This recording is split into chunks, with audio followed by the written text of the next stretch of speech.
Now it's time for more of Southern California's sports fishing voice. Let's talk Hookup. Get ready for more of the best fishing information and the hottest tips on improving your angling skills. Let's Talk Hookup is sponsored in part by Ford, the official truck of Let's Talk Hookup. Shimano Rods and Reels. Fish with the best. Shimano. And by Rancho Leonero, where your wildest Baja dreams come true. And now, Southern California's sports fishing voice, the hosts of Let's Talk Hookup, Pete Gray, Rock Cod Rick Maxa, and Corey Sandin. Welcome back. Hour number 2, Let's Talk Hookup, right here on the Let's Talk Hookup app and the Mightier 1090 ESPN Radio. Pete Gray here with Corey Sandin. Rock Cod Rick will be back, making his grand reappearance on Let's Talk Hookup tomorrow. Man, so we'll hear about the new baby and all that stuff tomorrow. But great guest today, Wayne Kotow, CCA director, and such a hard-working gentleman that we're so thrilled to have on our side for sure. And what a great prize we're giving away today, too. I agree with you, man. A full-day trip on the Liberty out of That starts real soon. All right. Yeah. They're going to get the engines fired up, ready to go chase some yellows. Speaking of the Liberty, we set up 2 Let's Talk Hookup trips on the Liberty, Sunday, September 11th, and Sunday, October 16th. $735 includes all your meals for a 2-day trip, and it's limited to 25 passengers on prime the time of the year. Yeah, too. and those trips are filling very, very quickly. So you want to get on before they're sold out, which is going to be real soon. Fisherman's Landing.com. Just go on the Fisherman's Landing website or give them a call at Fisherman's Landing and book those 2 trips. We're going to have lots of great stuff from Gamakatsu. One of the trips going to be sponsored by Cutwater, and so it's going to be kidding me. Oh yeah, no, it's going to be great, man. So they've got some killer stuff. Going to be some fun times on those Liberty trips. So you want to be sure to do that and have a chance to win that trip today. How do we do it, Corey? Well, there's a couple different ways to do it, Pete. 213-432-1090. That's the number there, and that happens to be full at the moment. But if you want to text us, you can do so via the Let's Talk Hookup app. Simple download. It's free. Nothing goes anywhere except here. And you can text us. You go on there, text the show, and it's a one-way deal. Make sure you do leave your name and your telephone number so we have a way to contact you if you win. So today we're going to draw one winner out of each and then flip a coin, and one of those 2 will win from the callers and texters. That's right. Yeah, very good. Well, let's jump in the catch report. Let's do it. And sponsored by Summit Gasoline. Lowest prices are great. Free ice is amazing. But what sets Summit Gasoline apart from the rest goes much deeper. It's like Martha, the store manager that heads up a well-trained and busy staff, frozen bait and chum, gourmet Italian coffee, discounted live bait certificates. And this is one that drives me crazy, Wayne. Can you believe this? They're still offering 100 pounds of ice free to our listeners with 35-gallon minimum purchase. Unbelievable. Can you believe and the that? lowest prices, too. It's crazy. You had me at the live bait discount. I know it. Yeah, you get... Hey, where in the full world? Scoop of Everingham Brothers for the price of the half scoop. Pete, just tell me where else you could go and get a discount live bait certificate. Yeah. Nowhere else but Summit Gasoline. Easy in and out with your boat and trailer at San Diego at the Sports Arena. Yeah, it's a great spot and great people there. Go Can you check believe it out. it? Yeah, they're the best. Yeah, they're really 100 fantastic. pounds of free ice. Really good people, for sure. Hey, let's find out what's going on. Our private boater buddy, Captain Mark Wish from Pacific Edge. Good morning, Mark. I bet Mark has something to ice down with 100 pounds of ice. Yeah, he could do it. Man, I'd love to have something to ice down. A bunch of those cods that'll be biting for us here in another month or so. Sea bass and all that other good stuff. Hey, morning, Pete, Corey, and Wayne. Good show. So, we made it through January, thank goodness. Not too much fishing out there, but lots of wind for sure. And now in February, and here's a fun fact for you, because today's February 5th, and it's statistically the most likely day of the year in Southern California for it to be raining. Now, it hasn't been for 2 weeks, and it's not going to for weeks out, they're saying. But anyway, statistically, it's supposed to be raining if we're going to get any. Interesting. Yeah. Interesting. I haven't even seen a cloud for 3 days. It's been beautiful. But, hey, guys, conditions are changing. Spring's coming. Days are longer. That sun angle's getting up a little higher. And one of the most obvious signs of springtime, and my favorite one of all, is the bloom of the white flowers on the dogwood trees. Oh. And, there we go. You mention it every year. Every year, and it's just the coolest thing watching these trees. There's a stretch of them on my way to, and they're everywhere in Southern California. You see them everywhere. Are they on I've been watching Bolsa Chica or are they on Edinger? Well, actually, the ones that I use for the schedule are on Heil. Okay. But just before I get to Bolsa Chica and Edinger, they're all over the place. But they usually start blooming sometime between the middle of January and the middle of February. It varies. And this year they were a couple weeks ahead of schedule, which is good news. They're just about ready for all them flowers to come down now. And for me, it's really a cool thing because it almost always closely correlates with the start of better sea bass fishing over there at Catalina, and especially as our water's creeping up to 60, which it is. Ooh. So over at Catalina, we'll talk about that for a little bit here. Definitely getting a little more traffic, which is better weather we've had, and guys getting out and about, getting a few more reports, which is a good thing. And there's a few dabs of squid around, not a whole lot at the island there. There's plenty of it in other places, but there's a little bit in the front there in that Lion's Head area. And then around the back there, just below Cat Harbor, which is a really nice spot to fish bait because it's usually very calm in there where a lot of the other spots on the back are not. But, there's been a little bait just below Cat Harbor there. So once you've made some bait, a lot of times everybody thinks about sitting on the bait grounds and fishing for sea bass and yellows, and, that's a cool thing to do for sure. But there just hasn't been much signal on that fish. So what I'd probably do if I made some bait back there right now, I'd go relocate to some of them deep structure spots that's around that area and fish nighttime calico bass.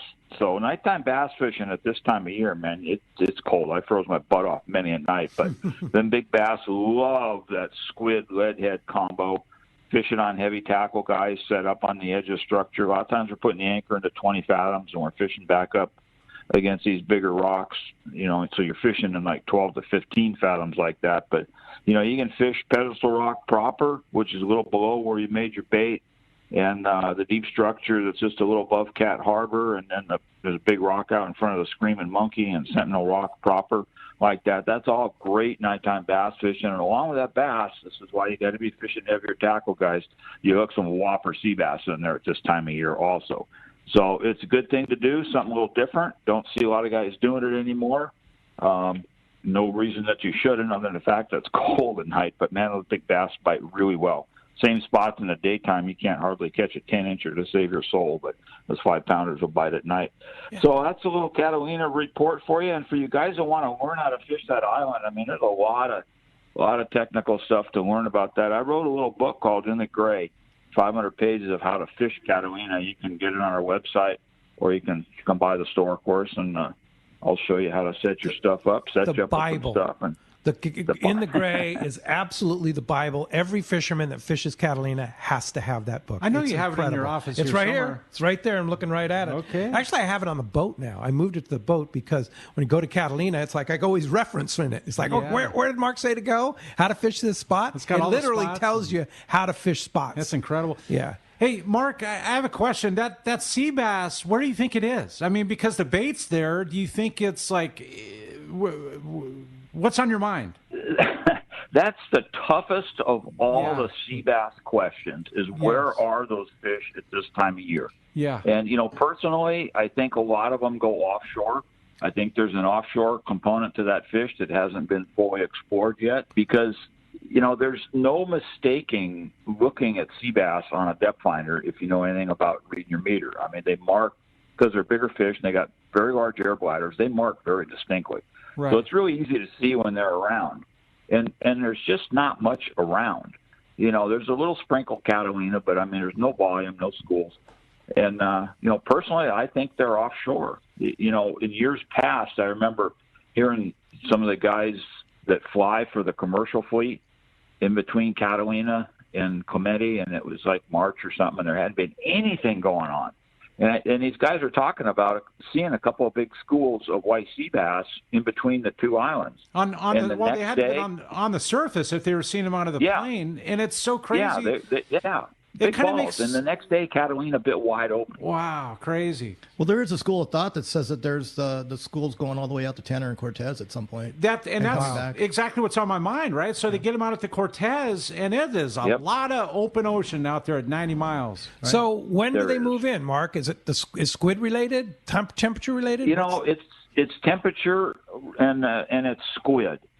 It seems like, because the squid, they gorge on that stuff when they're getting ready to spawn because it's like pure protein. They don't have hardly anything to worry about digesting because the whole thing is easily digestible. So they gorge on that, and then they get in their spawning routine, and then they do whatever else sea bass are doing. But in years past, and I had this conversation yesterday with one of my customers, a young guy will be a really good fisherman one day. He's got the inquiring mind necessary. But we were talking about exactly this, as to when the fish move in and out and where they go.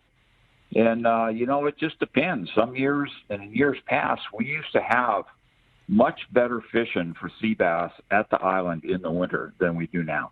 There doesn't seem to be much around. And yet, we used to have some really good fishing in January and February, and big ones.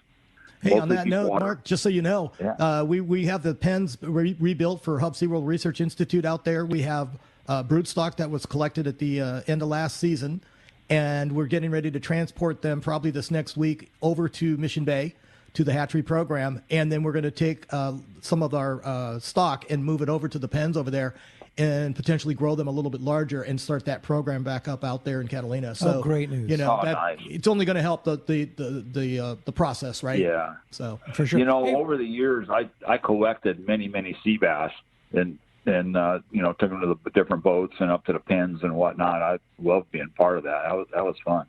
Hey, Mark, I have a question. Stuff. Last year, January, February, we had a nice run of some bigger yellows there on the backside, but there was a lot more squid around. Is that stuff happening or no?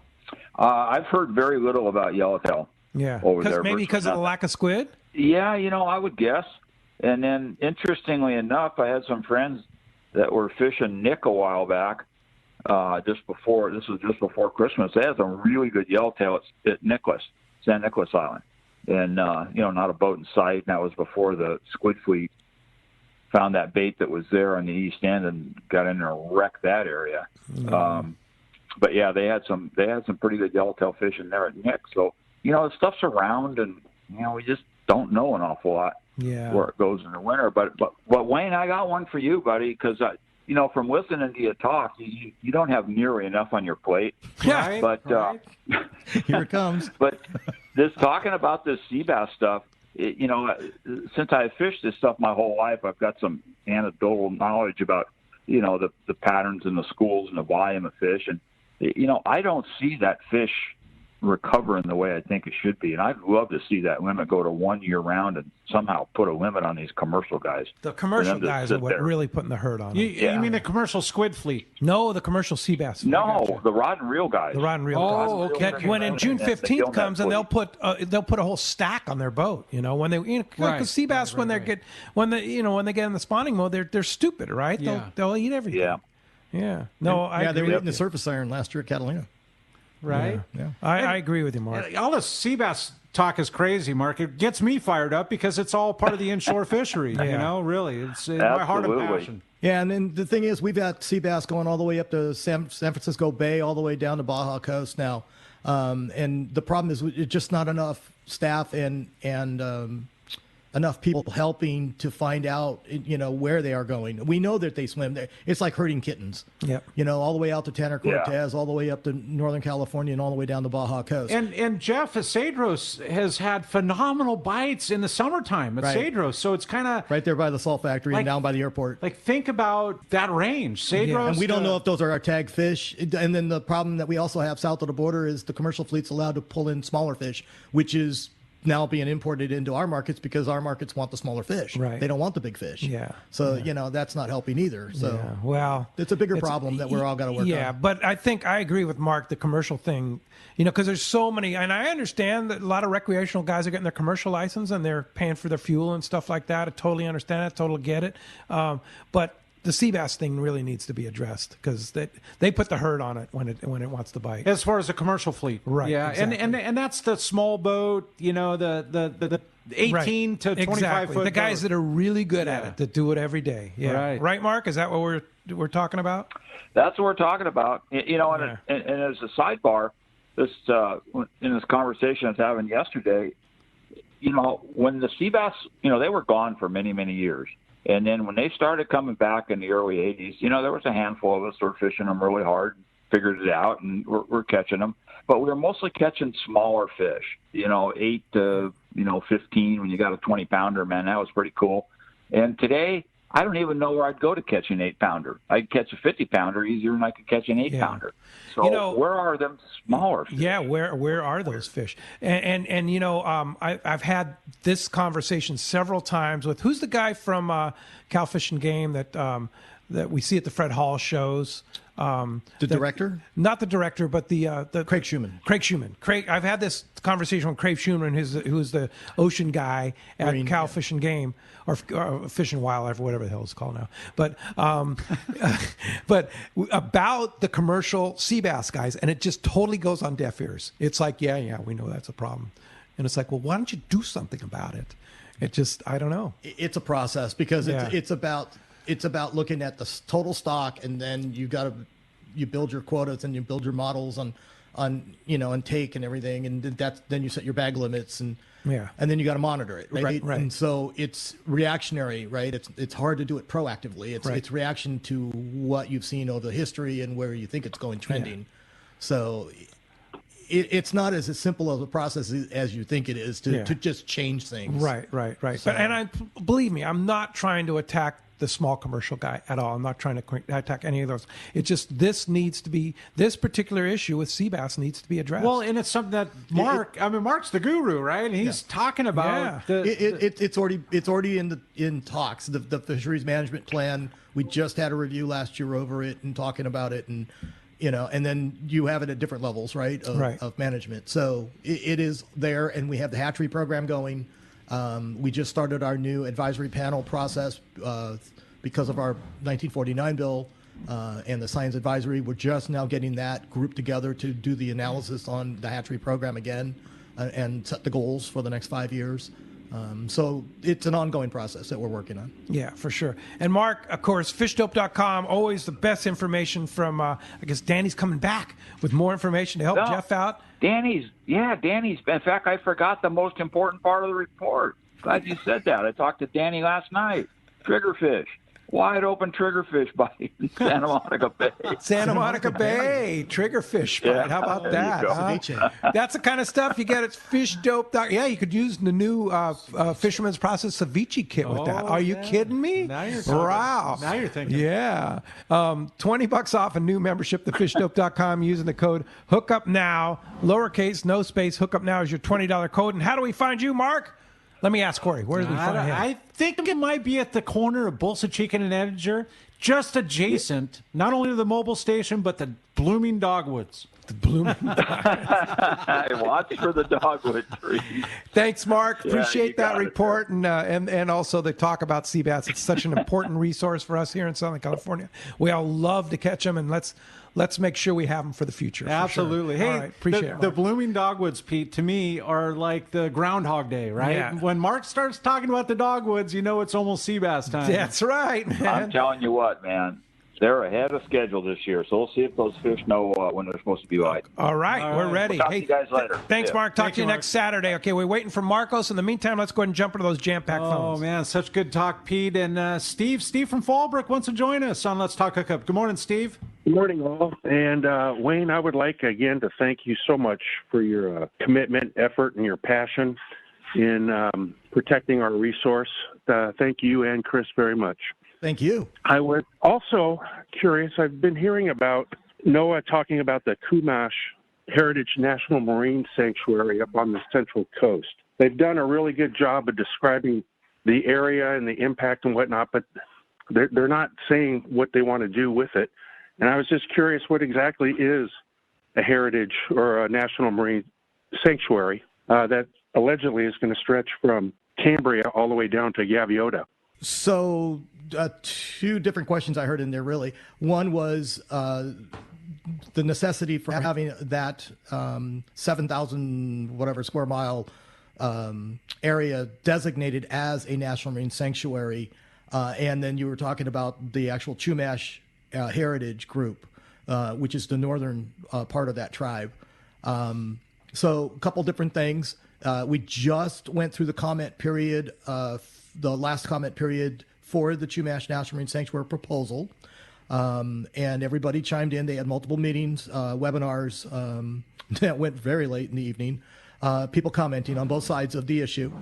There's issues of qualification, and they're claiming that they want to do it for all these reasons, but the reasons that they give don't make it unique to that area, in my mind, or in our mind, because the coastline, the mounts, the pinnacles, the shipwrecks, those are everywhere in Southern California or California. If you're going to designate it because of those reasons and you don't want the oil drilling or the seismic testing being done, you could say that about all of the California coast. So if you're going to claim that this is special for this reason, and you're going to now create a marine sanctuary program that's all the way from Northern California all the way down to Santa Barbara, all the way out to Channel Islands, then what makes it special or unique? It's not anymore. It's just saving area. So what does it do? It lends certain protection and funding. It opens up areas for tourism. They're supposed to have special protections. The fishing part of it is really regulated through the Magnuson-Stevenson and the Pacific Fisheries Management Council under NOAA. But what happens, and we found this in other areas, is that the advisory panels have a certain amount of autonomy to then put certain restrictions, not necessarily on the fishing, but the ways of fishing, the type of fishing that you can do. And that's where we have a rub with it. The other part is the overlap. Right now, we have what we talked about earlier, the 30 by 30 issue, the MPA decadal review, and you have National Marine Sanctuary. Well, the 30 by 30 proposed document right now only claimed the MPAs, the 16%. It didn't get to the 30. Now, they did not include the National Marine Sanctuaries at this point because they don't think that they are have enough durable conservation efforts, restrictions in them. So they want to push higher standards to those national marine sanctuaries in the California waters before they'll qualify them as part of the 30 by 30 effort. Even though so a national marine sanctuary closes everything? It does not close fishing. It does not close fishing. But the whole point to the process isn't to close fishing. It's about saving environment, habitat, biodiversity, and provide access. That's the premise behind the whole process. Well, we have those processes in place already. So why is fishing the one on in the gun as a bullet? Yeah. You know, what did we do? What's not protected? What's not, sustainable in our practices that we do? That's why we do fisheries management. That's why we watch. That's why we have size and limits. That's why we do these studies and the science. And we're not perfect. Nothing's perfect. No. But then again, you got to understand that they've created all these marine protected areas. They made them off limits to everybody. You couldn't do pretty much anything in it other than some science, right? So Mother Nature happens. Climate change happens. It's going to happen. It's going to continue to happen. We're not disagreeing on that. But what happens is if you don't do proper management and you don't have the ability to use what they call adaptive management in your practices, then you're stuck. And that's what they did. They pigeonholed themselves. So the warm blob happened. The kelp died. The sea urchin took over. The sea stars died. The abalone died. It was like the perfect storm. Well, they wanted to go in and cull the sea urchin, the purple urchin, right? Because they were considered barrens, and then they wanted to, but they couldn't touch it. They weren't allowed to go in either. So now they wanted to do management. And that's where our rub is that we are trying to practice good, sound, science-based management. Science-based. But it was already truly managed under the California Department of Fish and Wildlife. and before the MPAs were. Exactly. So the question it's a hard subject matter. We understand what they're trying to do, but they're coming full circle. But they're not learning. Yeah, right. The whole point is to learn from what you're doing. The quote use of adaptive management. That's what we're trying to explain to them. We understand it. And we want to use that. Yeah. And honestly, the urchin divers were allowed to work so many days a week and harvest X amount, and it was managed from year to year, right? As to what they could take. It's just one of many complicated issues that CCA is faced with. It's just and right now, and I the way I'm putting it together is it's the perfect storm. Everything's colliding at the same time. Yeah. If you listen to the Kumash, the wind farms, the national marine sanctuaries, the 30 by 30 and the MPA decadal review, on top of you have aquaculture being put in. It's the perfect storm of things happening, and the problem is the crystal ball is so blurry right now of how do they all interact and where's the intersections and who has point, who takes point on this, and that's the hard part. Yeah, are the feds in charge, or is the state in charge? The local government. We just talked earlier, on the site about the La Jolla issue of the sea lions, right? And they're trying to close off boomers and No Man's Point. Well, so many different issues. We got to move on. Sorry. Thanks a lot for the call this morning. Hey, Ali from Mission Viejo has a good question. Good morning. Great show. My question is, what's Wayne's favorite area in the world to fish for calicos? And could you please talk about the SoCal Charter Challenge and all the chapters that are competing? Good question there. Very good question. Right now, Cedros is my favorite calico spot because it is just you go down with Jeff at Cedros Island Fishing Charters. It is just in it's the a private plane concierge service. It's beautiful. He'd go staying at his house, and you just, if you're hardcore fisherman, you want to stand up on that panga on the bow and throw artificials all day and catch hundreds of calicos, catch and release. You can do it every day. It's 3 awesome. days straight, 4 days straight. You can do it, and it is. We're like record setting down there at this point. and you come home sore, sore, but it is just so much fun because you don't know what's going to come up.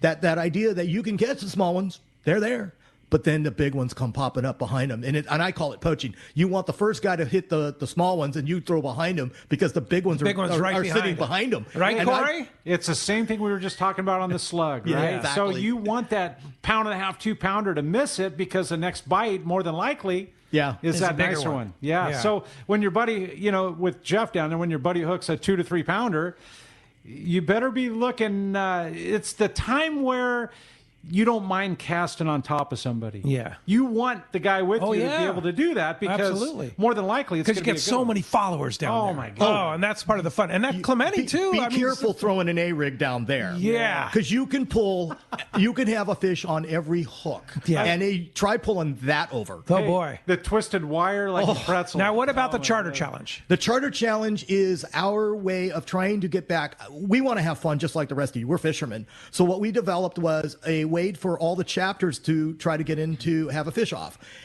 So what we do is L.A., Orange County, San Diego, and the Inland Empire all get on boats from L.A. down to San Diego, and they go fish. Right now, it's now a 2-day event, and the boats are already set, and each chapter has their boat and their own sponsor, and we all go fish, and it's a tournament.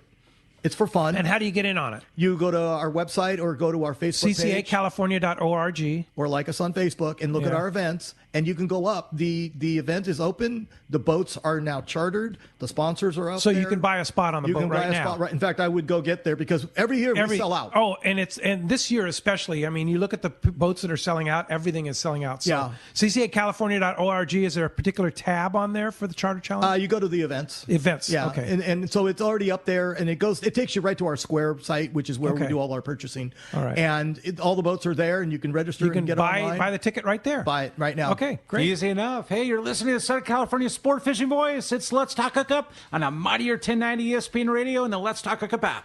Your vacation bucket list can't be completed without visiting the Katmai Lodge, Alaska this summer. A world-class wilderness fishing paradise on the banks of the famed Alagnak River. Get in the action, fishing for all 5 species of Pacific salmon, king, sockeye, chum, coho, plus trophy-sized rainbow trout, Arctic grayling and Dolly Varden, both in the Alagnak and nearby waters. Katmai Lodge's Coast Guard and CPR-certified guides are fly fishing fanatics and know how to help you reel them in, ensuring your days are fish-filled while you enjoy freshly prepared snacks and barbecued lunches on the river. Back at the lodge, enjoy fireside appetizers and refreshments each afternoon. Delicious dinner prepared by the lodge's exceptional chef.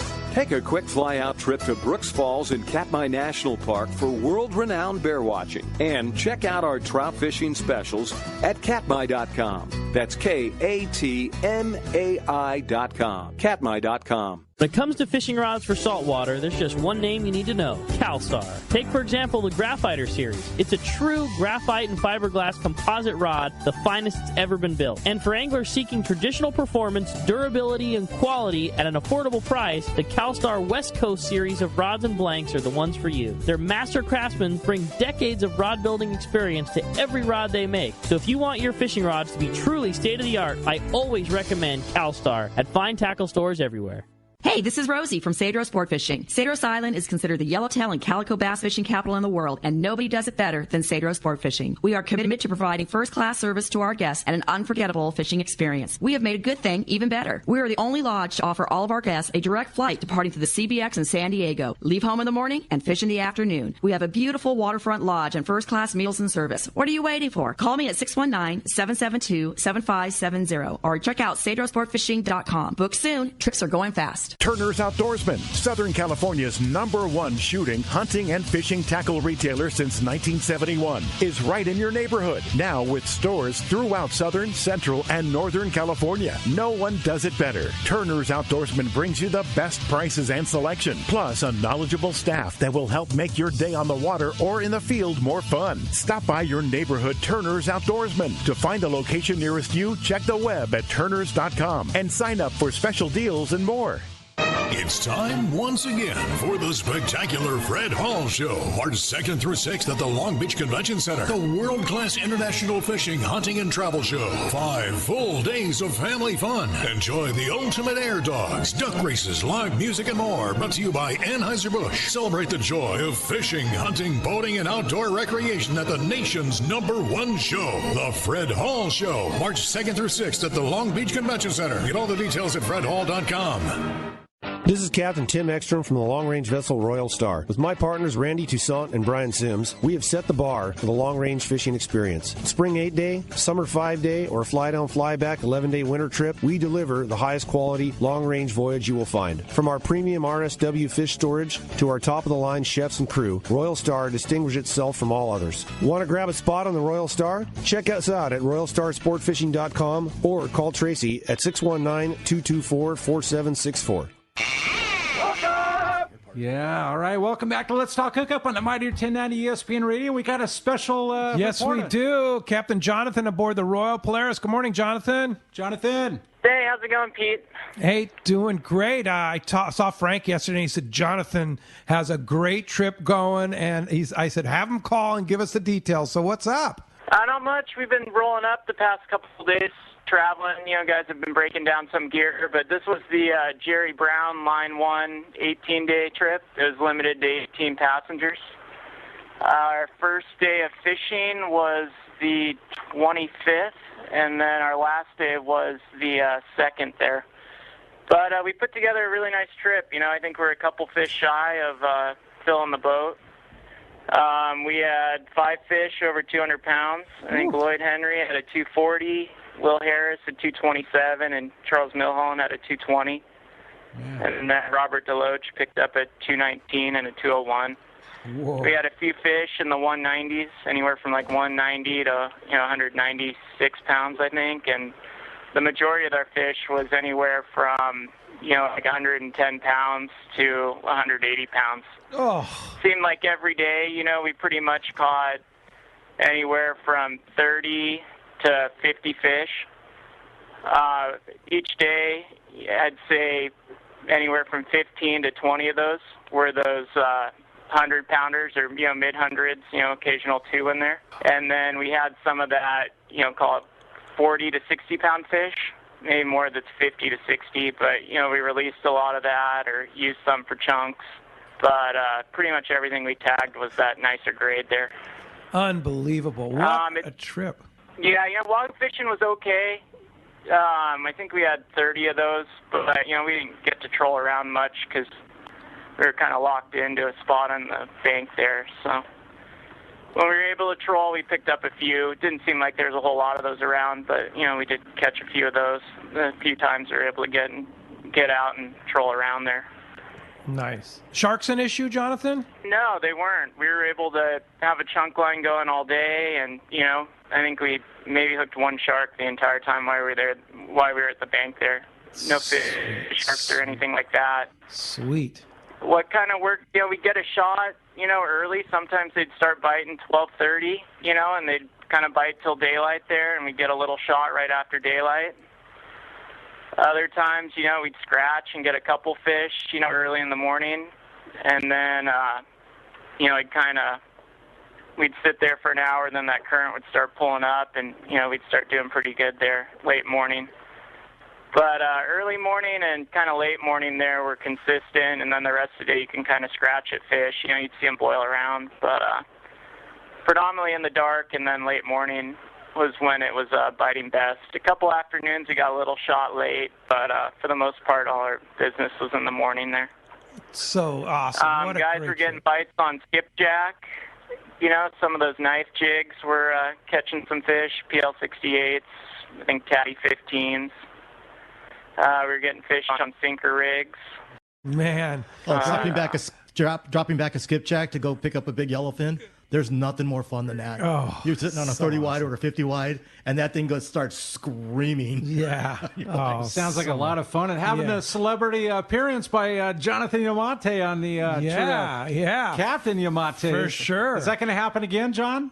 Yeah, for sure. You know, it's nice to see everybody again. You know, I fished with a lot of the passengers before when, you know, they've been on different trips on this boat. And, you know, it's nice to get out here and see everyone. And it's definitely fun to come out and do some sport fishing. So that's great, Jonathan. I will be around here and there. Good. Well, when are you back in San Diego with the Royal Polaris? We will be back in the morning of the 7th. Okay. All right. So next coming in Monday. Very good. For sure. Yeah, this Monday. All right. Well, if somebody wants to climb aboard the Royal Polaris, I know very, very full. You just call the office on the Royal Polaris or check RoyalPolarisSportFishing.com. Jonathan Yamate, sure appreciate that great report. Glad you're getting them. When's new father Roy going to get back on the boat? Do you know? Frank's running the next trip, and then I think the boat has like an 8-day ecology trip after that, and then I think he's coming back out in March for an 18-day. It'll be, I think, the John Collins trip there. All right, great. All right, Jonathan. Well, thanks for the report. Coming back home on the Royal Polaris, have an epic trip on the lower banks there, and sure appreciate the report. And we'll see you on Monday back at Fisherman's Landing. No worries. All right, thank you very much, guys. We'll talk to you later. All right, Scott Sherman's on the line. Good morning, Scott. The Shermanator. What's up, Sherm? Oh, not much, guys. Listening to the show, I heard Wayne was on the show, so I had to call in. The guy's so busy, we haven't been able to do much fishing lately, so I kind of missed my fishing buddy. Thought I'd call in and say hi. So bummed, man. I want to go out so bad. Yeah, just like it's funny because Wayne before the show was telling us about he had 3 or 4 conference calls going on at once. Is that right? Yeah. During the height of the COVID, everything was online, and I had concurrent calls, and got caught having to testify or speak on 2 of them at the same time. Yeah, shows you how busy this guy is. Yeah. It's never ending. Yeah, that's the reason I wanted to call. Is I don't think a lot of the people in the fishing community realize how hard this guy works on our behalf. I mean, he's constantly on the go, constantly on the move. And I was wondering, Wayne, if you could maybe just explain to people kind of what your average workload is like. I mean, how many times do you go up to to Sacramento? How many times are you traveling around the state on behalf of the fishing community? Well, that actually has changed a lot since we went into COVID because we were able to cover more meetings without having to travel. Yeah. So that in the workload actually, it got harder because you could make more meetings and have to keep up on more work. But in the same time, it alleviated your travel part of it, which was time, money, and stuff on the road. So the road warrior side.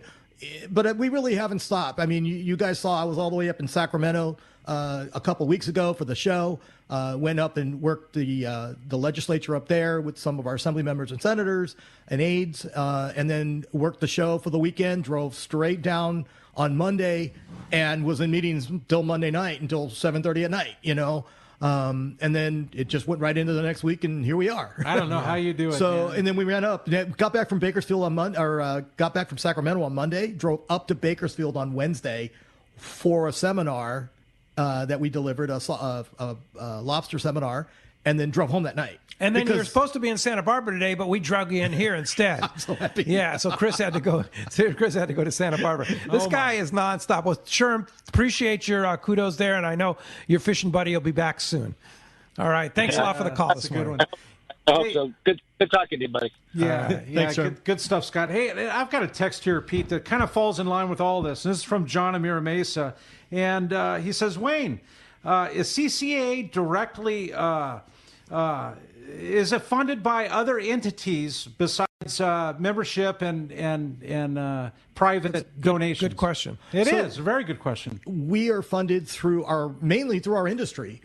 We have a lot of our what we call the annual financial sponsors, which are businesses who sponsor up and make donations to us, whether it's in cash or in-kind donation. Like AFCO. AFCO gives 10%. AFCO, Shimano is another huge Yamaha. one. Yeah, but we have really grown, and the industry has supported us. The landings, the tackle stores, the manufacturers, Life members. Life members are big. The $1,000 and above. The individual donators, though. I mean, the little club guys. members. We represent you, the saltwater angler, or the person in the angling or saltwater community, and so we really do represent you. And we created this program called Contribute to Conservation, which is as little as $10 a month off your credit card, and you can support us. I'm on that, yeah. And we have a promotion for this weekend. If you want to sign up for a new Contribute to Conservation as little as $10 a month, you're going to get a free T-shirt in the mail, a CCA shirt, because we want you guys to wear it proudly that we represent you and you're part of us. And I'm on that. $10 a month comes off my credit card. Don't even see it. And it helps so much if we get 1,000 members to do that. Think about the money we could generate. And you get a free T-shirt if you do it now. So how do you do that? Go up to our website, ccacalifornia.org, go up to our Facebook or even our Instagram page. We have links all the way through to do that. Come on, $10 It's is $10 all we're a asking. month. Think It's on a about credit all the card. stuff that this guy's working on and all the stuff that we need to work on here.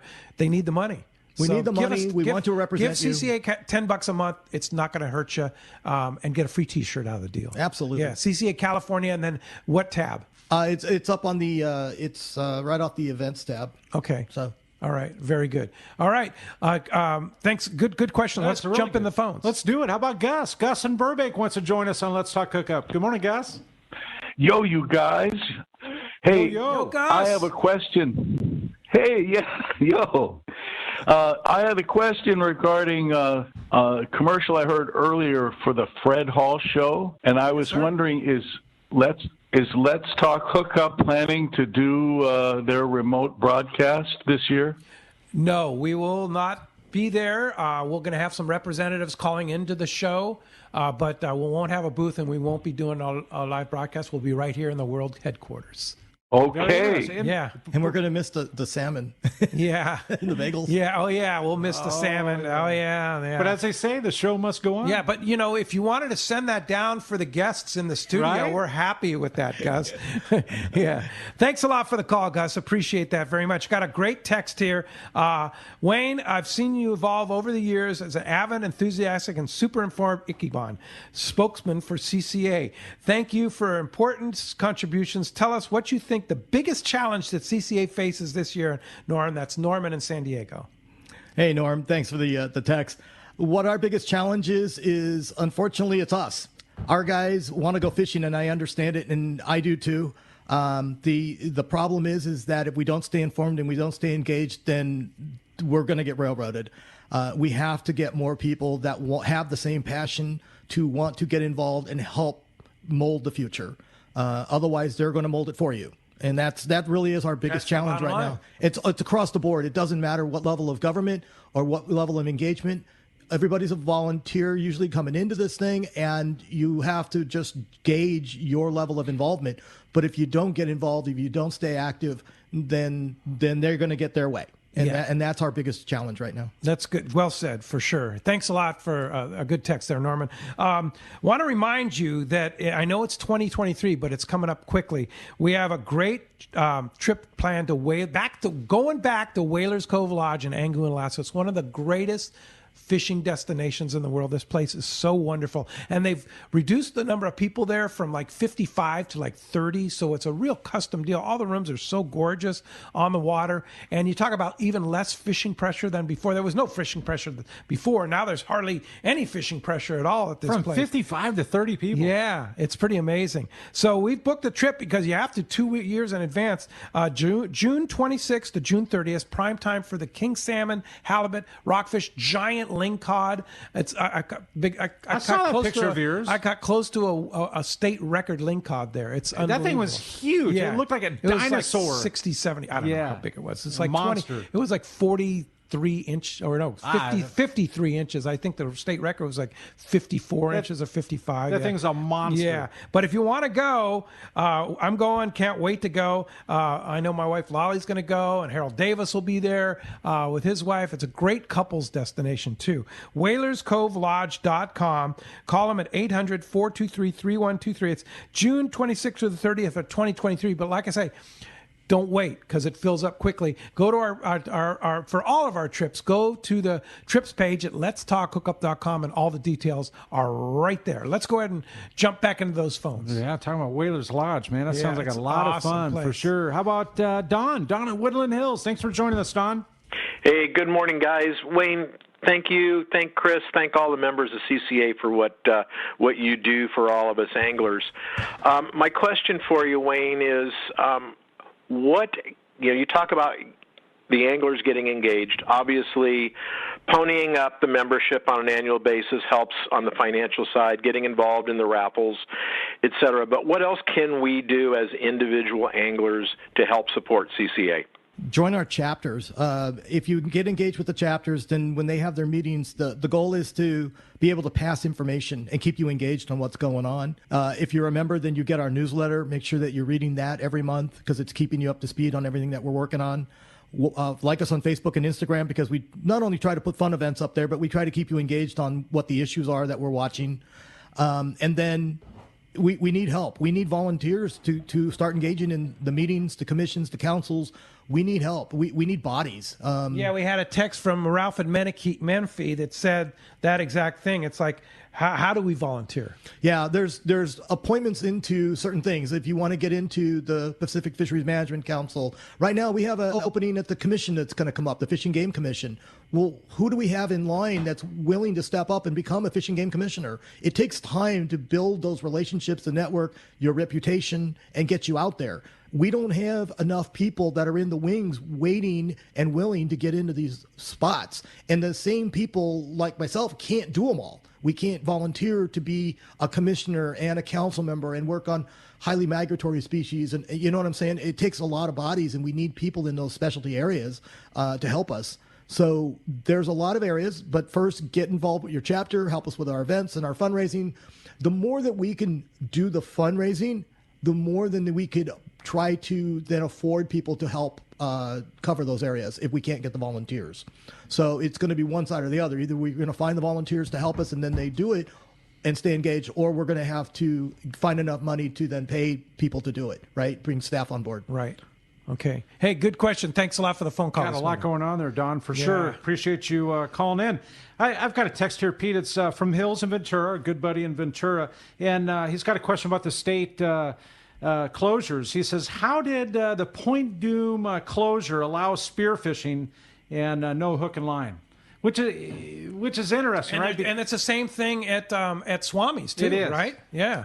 Yeah, that was during that whole process that we went through, and there were negotiations of take and no-take areas. It's almost, you're lost for words, but it's almost like it was the best of the worst. Like, at least they allowed that. Yeah. And it's like, we'll let you do this, but we won't let you do that. And they were almost going to allow nothing at all. Yeah. Right? The original chart was really bad. It's a small win is what it is. Yeah, really. Because you look at, like, take what we can get. Is that what we have to do at this point?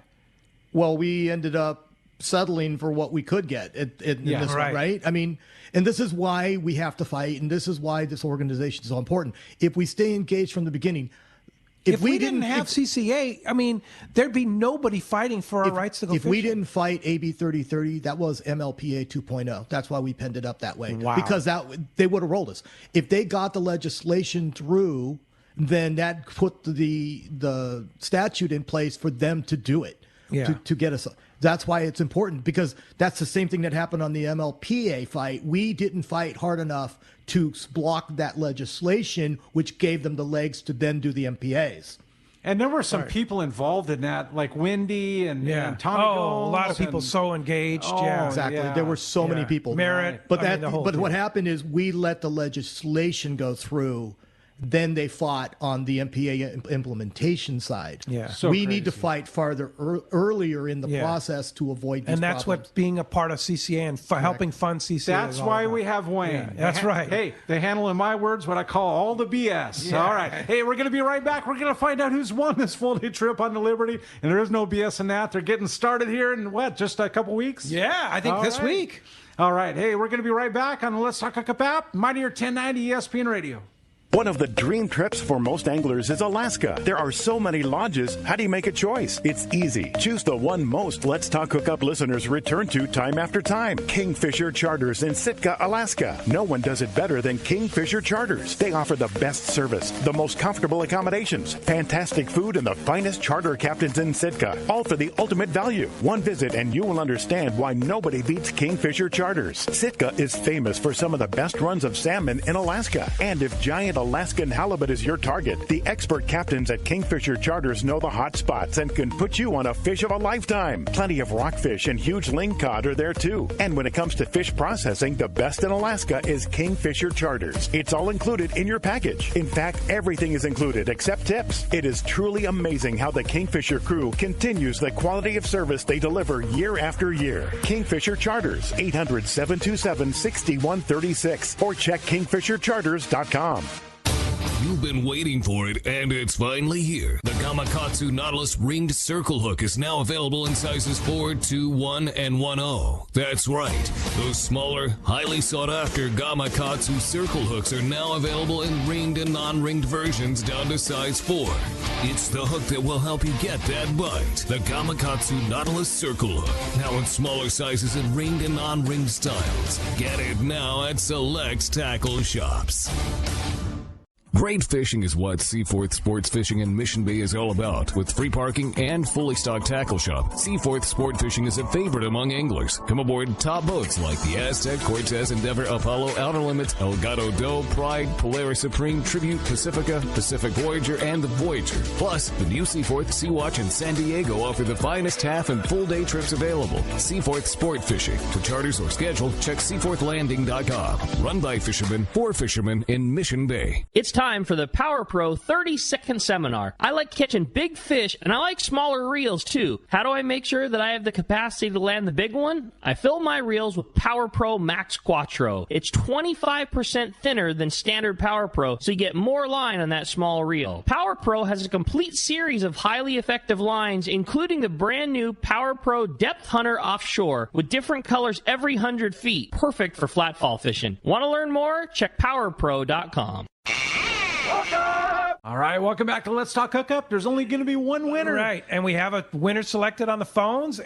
Christian's done that, and we have a winner selected that Wayne selected from our text, and now he's going to flip the coin to see who it is.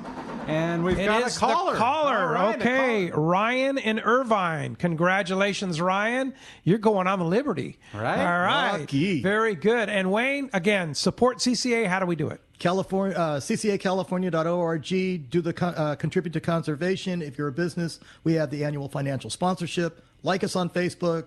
Follow us on Instagram. Yeah, and again, the contributor conservation, $10 a month, goes on your credit card every month, and you get a free T-shirt right now. So just go to ccacalifornia.org and get on the events tab, and you can get that. Or you can go through sign up for the that. links in Facebook or Instagram. We have links there, Okay, too. links there to get that free T-shirt. All Yep. right, Wayne. Well, keep up the good work. You're working so hard. And what's next? All the shows, all the events, and Yeah, never you're ending. going to be at the next show is coming up is PCS. PCS, of course. Yep, we'll yeah, be the there. 18th through the 20th, and will be there. you have a big presence there. Yeah, we'll have the membership opportunity there. Don't forget, you can go online and pre-buy that to get in and get your membership all in one. Yeah. You do that up front. We'll have a raffle wheel inside. Come out and have some fun.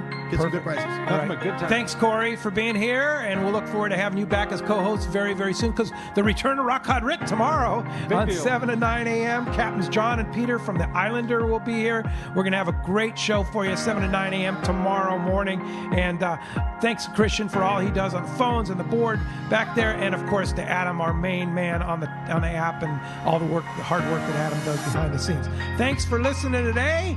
We'll see you tomorrow morning for another great show right here on the Mightier 1090 ESPN Radio and the ESPN app.